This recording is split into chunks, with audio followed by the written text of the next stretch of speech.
Em estúdio connosco mantém-se o Major-General Isidro de Moraes Pereira, especialista em geopolítica, mas juntam-se também a esta emissão João Henriques, presidente do Observatório do Mundo Islâmico, e Paulo João Santos, diretor executivo do Correio da Manhã. Muito boa tarde, obrigada pela vossa presença. Major-General, estava, antes de fazermos esta pausa, estava a explicar-nos exatamente como é que ia proceder-se no terreno este resgate, porque há um piloto que conseguiu ejetar-se, mas há outro que fazia parte da equipa também, que está em parte incerta e, portanto, haverá essa tentativa de resgate por parte dos Estados Unidos. Sim, e normalmente até há sistemas que são utilizados para emitirem sinais próprios para ajudarem as equipas, a localizar. As equipas responsáveis por resgatar, para os orientar exatamente para o local no terreno onde presumivelmente este segundo tripulante do F-15 Strike Eagle, que é o responsável pelas armas, poderá estar.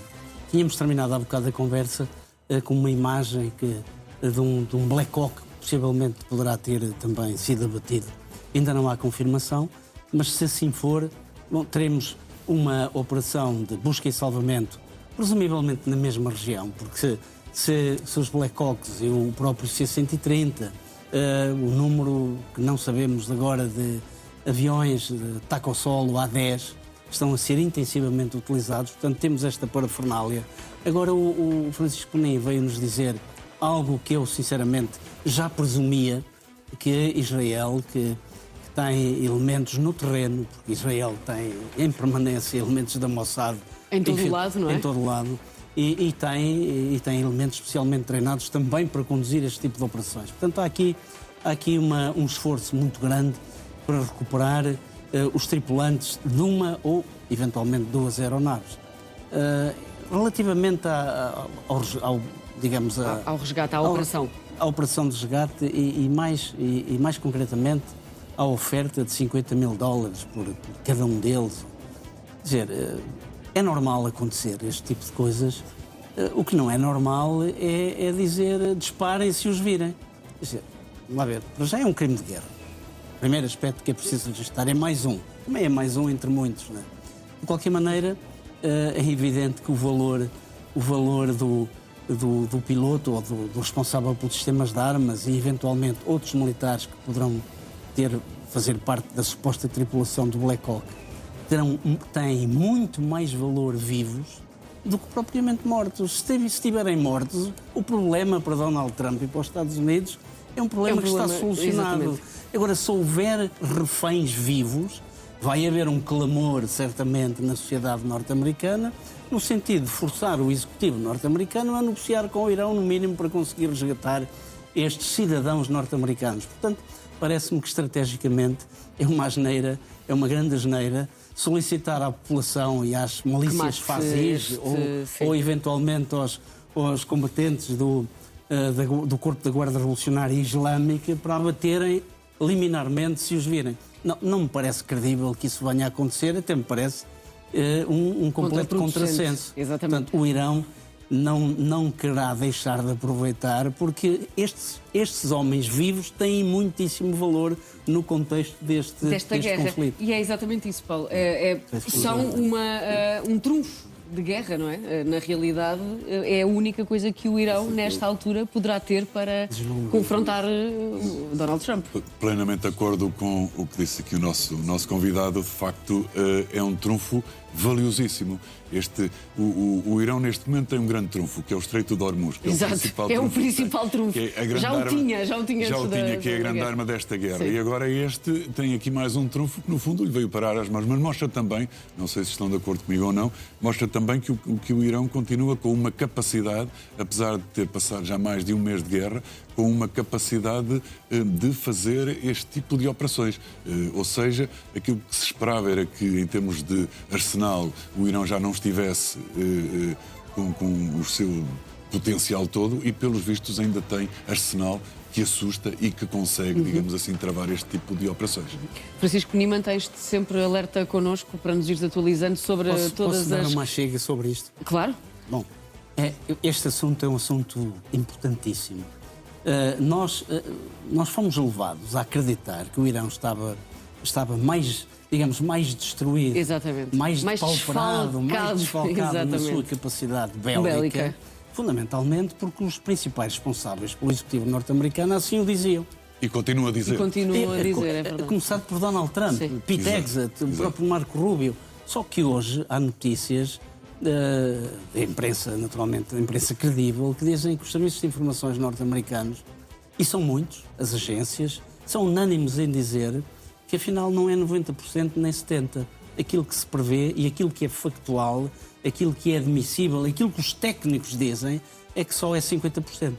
Portanto, 50% da capacidade de mísseis e de drones, o Irão ainda tem. E mais, também pensávamos que tinha Porque muito houve pouca... essa diminuição de bombardeamentos logo nos primeiros dias de guerra, não Ora, é? aí está. E há outro aspecto muito importante. Afinal, que tem isso foi que uma ver- poupança, não foi uma e falta que tem que ver de diretamente com esta artilharia. situação. Também nos fizeram crer, praticamente nos alvores desta guerra, 2 ou 3 dias depois, que já existia que os aviões norte-americanos e israelitas se passeavam sem qualquer problema nos céus do Irão. Assim não é. Vemos que o Irão ainda tem capacidade de combater ameaças a curta distância, os sistemas SHORAD ou Short Range Air Defense, sistemas de defesa antiaérea de curto alcance, fundamentalmente disparados ao ombro, mas hoje o Irão vem dizer que afinal tem mais sistemas de defesa antiaérea de longo alcance e que foi com um desses sistemas que atingiu o F-15. Bom, verdades ou mentiras, sim. meias verdades, inverdades, o que é certo é que o Irão ainda tem alguma capacidade de defesa antiaérea. E a guerra funciona também e cada vez mais com informações. Professor, é muito isto. O Irão ainda é uma grande potência bélica e, portanto, não se pode cair no erro de acreditar naquilo que os Estados Unidos fazem crer. Sim, é verdade. O Irão também não iria cometer a imprudência de dizer qual era, de facto, A sua capacidade. a sua capacidade. E ela é enorme, ela está a grande profundidade nas montanhas. Eu, quando digo grande profundidade, estou a falar até ao nível de 500 metros de profundidade, com lançamentos... reservatórios. E há outra situação que muita gente tem divulgado, a dizer que são utilizados carros lançadores. Não, o que está a servir de lançamento dos drones e dos mísseis é o sistema ferroviário iraniano. Objetivamente,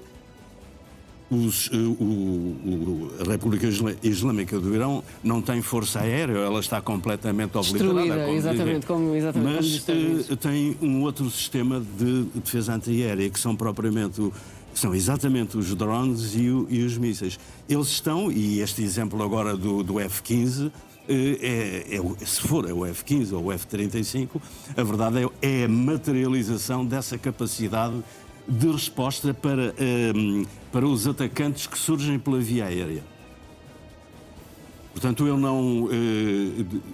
são muitas as localizações já identificadas de espaço de armazenamento dessas capacidades. Por outro lado, muitas delas não estão identificadas. Estamos a falar de um terreno montanhoso, como acontece ali ao lado, com o Afeganistão, Não é de bem difícil conhecido acesso. difícil acesso, exatamente, que não é bem conhecido no E não são terreno. conhecidos. Claro. Porque mesmo com o poder que a Mossad e a CIA têm, para além das outras agências de inteligência, NSA, etc., portanto, eles não conseguem localizar porque o Irão anda a preparar-se para esta situação no mínimo há 2 décadas. Portanto, depois tiveram uma lição em junho de Do ano 2025 e rapidamente eles precavieram-se, não permitindo ou reduzindo o impacto das iniciativas israelitas e norte-americanas. E a verdade é que os tais poucos dias, o tal passeio turístico que Donald Trump dizia que seria aquela guerra, aquela invasão, ainda por cima em parceria com Israel, que seria mesmo um passeio turístico, e a verdade é que não está a ser, nem sabemos quando é que, até onde irá. Essa é a questão. Até quando é que esta guerra vai durar? Porque até agora víamos um ataque mais unilateral e agora vemos aqui uma resposta. Sim, vemos várias respostas até, né? Vemos várias respostas e vemos no capítulo das narrativas, ainda hoje, elas foram protagonizadas quer por Galibaf, que é o presidente da Assembleia, do Parlamento iraniano, quer por elementos do Ministério dos Negócios Estrangeiros e pelo próprio Ministro, dizendo que, inclusivamente, que se houver uma invasão terrestre, nenhum dos invasores ficará vivo. Bem, mas isso é uma ameaça constante. Entramos no capítulo das narrativas. Sim. Importante referir, vamos lá ver, o Irão, e eu já o disse aqui várias vezes, e é só sublinhar, o potencial militar bélico do Irão repousa sobretudo em dois tipos de vetores. Um vetor que são os drones e o vetor que são os mísseis.